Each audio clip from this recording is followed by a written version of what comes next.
Let me ask you something uncomfortable. Have you been eating vegetables you thought were saving your kidneys while they were quietly damaging them instead? Because here is what nobody tells you. Before menopause, estrogen actively protected your kidneys. It reduced your risk of kidney stones. It helped your kidneys handle certain foods safely. Women genuinely had lower kidney stone risk than men of the same age, specifically because of estrogen. Then menopause happens, and that protection vanishes. Postmenopausal women with lower estradiol levels have significantly higher rates of kidney stones and kidney stress. The same vegetables that were perfectly fine at 40 can become genuinely dangerous at 60. And the worst part? Some of the most aggressively marketed superfoods for women over 50 are on the harmful list. So in this video I am going to show you 3 vegetables that repair female kidneys after menopause, and 3 that can destroy them.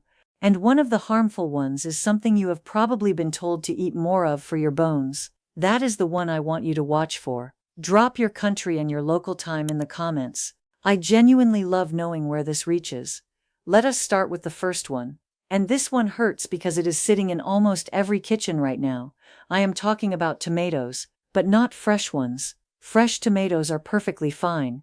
The danger comes when tomatoes are cooked down into sauce, paste, or soup. When tomatoes are concentrated, the potassium content skyrockets. 1 cup of tomato sauce contains roughly 900 milligrams of potassium. To give you some perspective, that is nearly half the daily recommended limit for someone with early kidney decline. After menopause, your kidneys do not filter as efficiently as they used to, because estrogen loss reduces filtration efficiency. So even small potassium excesses can start accumulating in your bloodstream. And excess potassium does not just sit there quietly.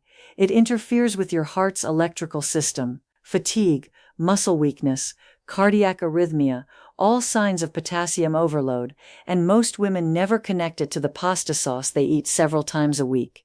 The fix is simple. Limit sauce to about 2 tablespoons per meal. Replace tomato paste with fresh diced tomatoes. Use herbs for flavor instead of relying on those concentrated products.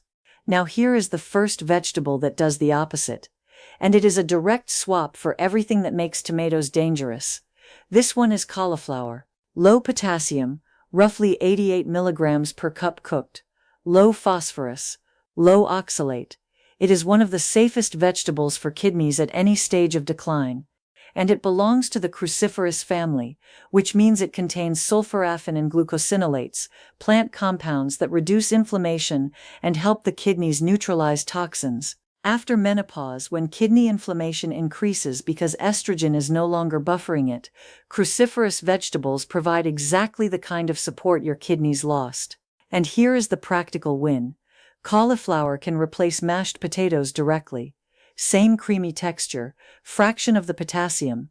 Steam it, mash it with a little garlic and olive oil, and you have a side dish that is actually working for your kidneys instead of against them. If you want all 6 vegetables written out with the female-specific explanation for each one, and safe preparation tips, comment the word vegetables below. I will put it together so you do not have to remember everything. Alright.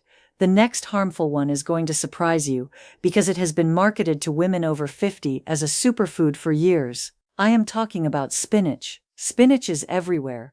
Smoothies, salads, green powders, every article about bone health for menopausal women.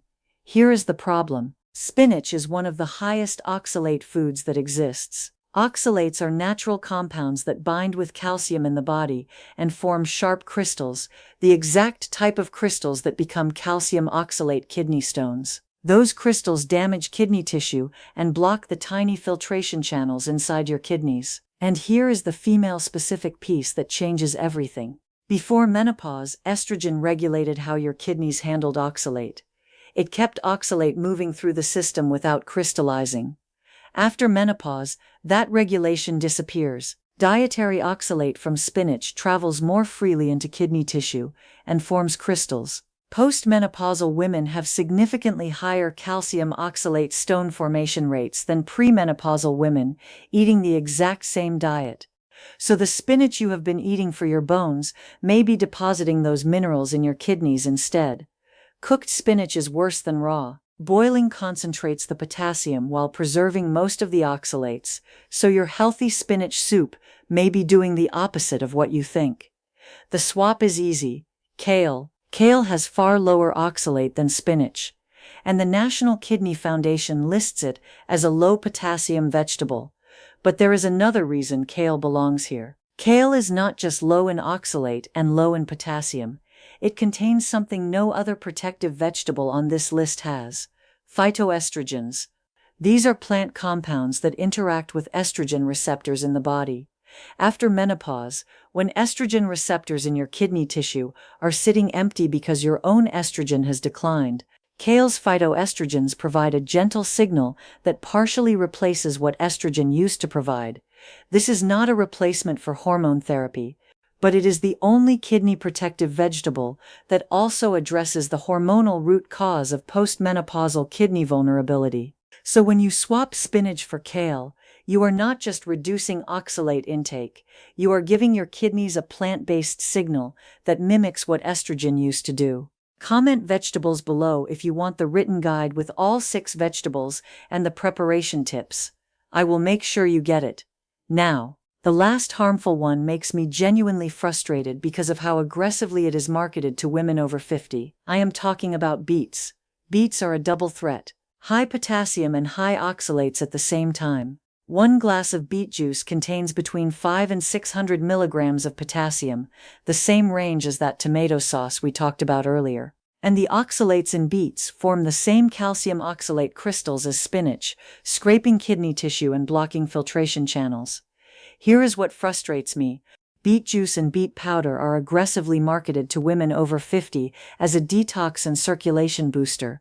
Every wellness influencer tells you to drink beet juice every morning, but for a woman with early undiagnosed kidney decline, which affects millions of postmenopausal women who have lost significant kidney function with no symptoms, those daily beet smoothies are accelerating damage while she believes she is healing. You are not detoxing. You are depositing oxalate crystals into kidneys that have lost the estrogen protection that used to keep them safe. Whole roasted beets in small portions are far safer than juiced or powdered beets. And if you do eat beets, always pair them with a calcium-rich food. Calcium binds oxalates in the gut before they reach the kidneys. That is your only line of defense if you choose to eat them. And finally, the last protective vegetable is something your kitchen probably already has. I am talking about garlic. Garlic contains allicin, a compound released only when garlic is crushed or chopped. Allicin is anti-inflammatory, antioxidant, and a natural blood pressure regulator. And here is why this matters specifically for you. High blood pressure is one of the 2 leading causes of kidney disease. After menopause, blood pressure often rises because estrogen used to help keep blood vessels flexible and relaxed. When estrogen leaves, blood vessels stiffen. Garlic directly addresses that postmenopausal blood pressure increase. Regular garlic consumption can lower systolic blood pressure by 8 to 15 points. That is as effective as some mild blood pressure medications. And garlic does something else. It provides flavor without sodium. Every time you use garlic instead of salt, you are protecting your kidneys from the pressure damage that salt causes. 2 benefits from 1 ingredient. But here is the critical detail that almost nobody knows. You must crush or chop the garlic and let it sit for about 10 minutes before cooking. Heat applied immediately after chopping destroys the allicin before it activates. So if you crush garlic and throw it straight into a hot pan, you are killing the very compound that protects your kidneys. Let it rest. Give it those 10 minutes, then cook. You now know exactly which vegetables help your kidneys after menopause and which ones can harm them. The swaps are simple. Replace spinach with kale. Replace concentrated tomato products with cauliflower. Be careful with beets. And use garlic every chance you get. If you want all 6 vegetables written out with the female-specific explanation for each one, and safe preparation tips, comment the word vegetables below. I will put it together so you can stick it on your fridge. And now I want to hear from you. Which of these 6 surprised you the most? And be honest, have you been eating any of the harmful ones thinking they were healthy? Tell me in the comments. I read every single one. And if this video helped you, please subscribe to the channel. This is the only place where you will learn about the female body from a female perspective, with information that actually applies to your body after menopause.